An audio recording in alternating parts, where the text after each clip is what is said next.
नमस्कार आमार भुड़ीभोज चैनेले सकलके स्वागत जानाई। Welcome to my channel Bhuribhoj. आमी आजके बानाबो करला और आलुर पातला झोल।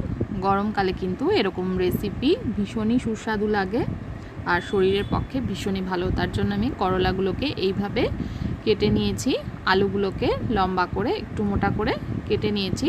करलार जे शक्त बीजगुलो आछे सेगुलो फेले दिয়েছি। एबार करला और आलुते নুন আর হলুদ মাখিয়ে নেব। বেশ কিছুটা পরিমাণে নুন দিয়ে দিলাম সামান্য পরিমাণে হলুদ গুঁড়ো। নুন আর হলুদটা ভালোভাবে করলা আর আলুর সাথে মিশিয়ে নিচ্ছি। করলার তেতো ভাবটা কমাতে চাইলে করলাতে নুন মাখিয়ে 1 ঘন্টা রেখে দিয়ে সেই জলটা ফেলে দিলে তেতো ভাবটা অনেকটাই কমে যায়। এবার ফ্রাইং প্যানে দিয়ে দিয়েছি সরষের তেল গরম করে ছোট চামচের 1 চামচ কালো জিরে দিয়ে দিয়েছি। কালো জিরেটাকে একটু ভেজে নিচ্ছি তেলের ওপরে, তেলটা ছড়িয়ে নিলাম। এবার দিয়ে দেব করলা আর আলুগুলো। নুন হলুদ মাখানো করলা আর আলুটাকে এবার ভালো করে ভেজে নিতে হবে।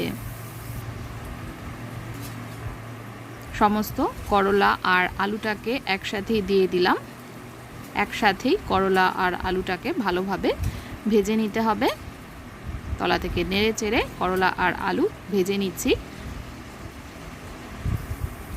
এটা আমি প্রায় 7-8 মিনিট মতন ভেজে নিয়েছি। 7-8 মিনিট মতন ভেজে নেওয়ার পরে আমি এর মধ্যে দিয়ে দেব আদা আর কাঁচা লঙ্কা বাটা। এখানে 1 ইঞ্চি মতন আদা নিয়েছি আর 2টো কাঁচা লঙ্কা নিয়েছি। খুব বেশি ঝাল দেওয়ার দরকার নেই যেহেতু তেতো। চাইলে কাঁচা লঙ্কাটা যদি স্কিপ করতে চান স্কিপও করতে পারেন। আমি এখানে 2টো কাঁচা লঙ্কা 1 ইঞ্চি আদা নিয়ে একটু জল দিয়ে বেটে সেটা দিয়ে দিলাম। এবার আদা আর কাঁচা লঙ্কা বাটাটা ভালোভাবে করলা আর আলুর সঙ্গে মিশিয়ে ভাজা ভাজা করে নিতে হবে। দেখুন ভাজা ভাজা করে নিয়েছি। এটাকে আরও 10-12 মিনিট করলা আর আলুটা ভেজে নিয়েছি। এবার আমি এর মধ্যে দিয়ে দেব একটু জায়গাটা ফাঁকা করে নিয়ে এর মধ্যে দিয়ে দিচ্ছি হিং। খুব বেশি পরিমাণে দেব না, 2 পিঞ্চ মতন হিং দিয়ে দেব। হিংটাকে একটু তেলের ওপরে নেড়ে চেড়ে এবার সমস্ত সবজির সঙ্গে মানে করলা আর আলুর সঙ্গে হিংটাকে মিশিয়ে নিচ্ছি। হিংটা দিলে কিন্তু ভীষণ সুন্দর একটা ফ্লেভার আসবে এই তরকারিটায় বা এই করলা আলুর ঝোলটায়। এবার দিয়ে দিচ্ছি বেশ খানিকটা পরিমাণে জল। করলা আর আলু কিন্তু খুব ভালো করে একদম নরম করে সেদ্ধ করে নিতে হবে, নইলে ভালো লাগবে না খেতে। তাই জলের পরিমাণটা একটু বেশি দিলাম। এবার এর মধ্যে দিয়ে দিলাম হলুদ গুঁড়ো। হলুদ গুঁড়োটাও ঝোলের সঙ্গে ভালোভাবে মিশিয়ে নিচ্ছি। এবার এটাকে করলা আর আলুটাকে আমি ঢাকা দিয়ে প্রায় 15 মিনিট মতন কিন্তু সেদ্ধ করে নেব। দেখুন 10 মিনিট পরে ঢাকাটা তুলে নিয়েছি। দেখুন আলুটা আর করলা অনেকটাই সেদ্ধ হয়ে গেছে, কিন্তু করলা আর আলুটাকে আরও ভালো করে সেদ্ধ করব। আরও 5-7 মিনিট মতন এটা সেদ্ধ করে নিতে হবে। ততক্ষণ আমি একটা ভাজা মশলা তৈরি করে নিচ্ছি। গ্যাসে বসিয়ে দিয়েছি তাওয়াটা গরম হয়ে গেছে। ছোট চামচের 1 চামচ মৌরি দিয়ে দিলাম আর দিয়ে দিলাম 1/2 চামচ মতন রাঁধুনি।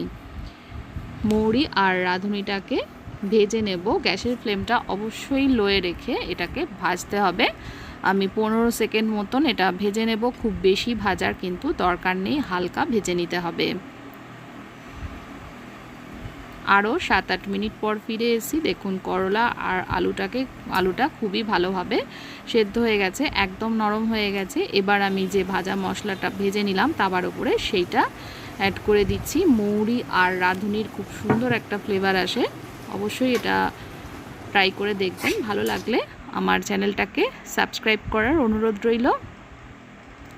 এবার ভালোভাবে মশলাটা মিশিয়ে নিচ্ছি সমস্ত ঝোলের সঙ্গে।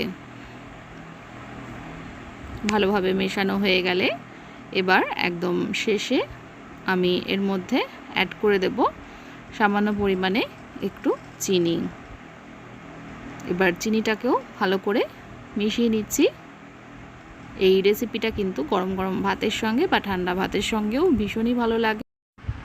চাইলে আপনারা এই করলা আলুর ঝোলের রেসিপিটা গন্ধরাজ লেবুর সাথে ভাতের সাথে পরিবেশন করতে পারেন, অসাধারণ লাগবে।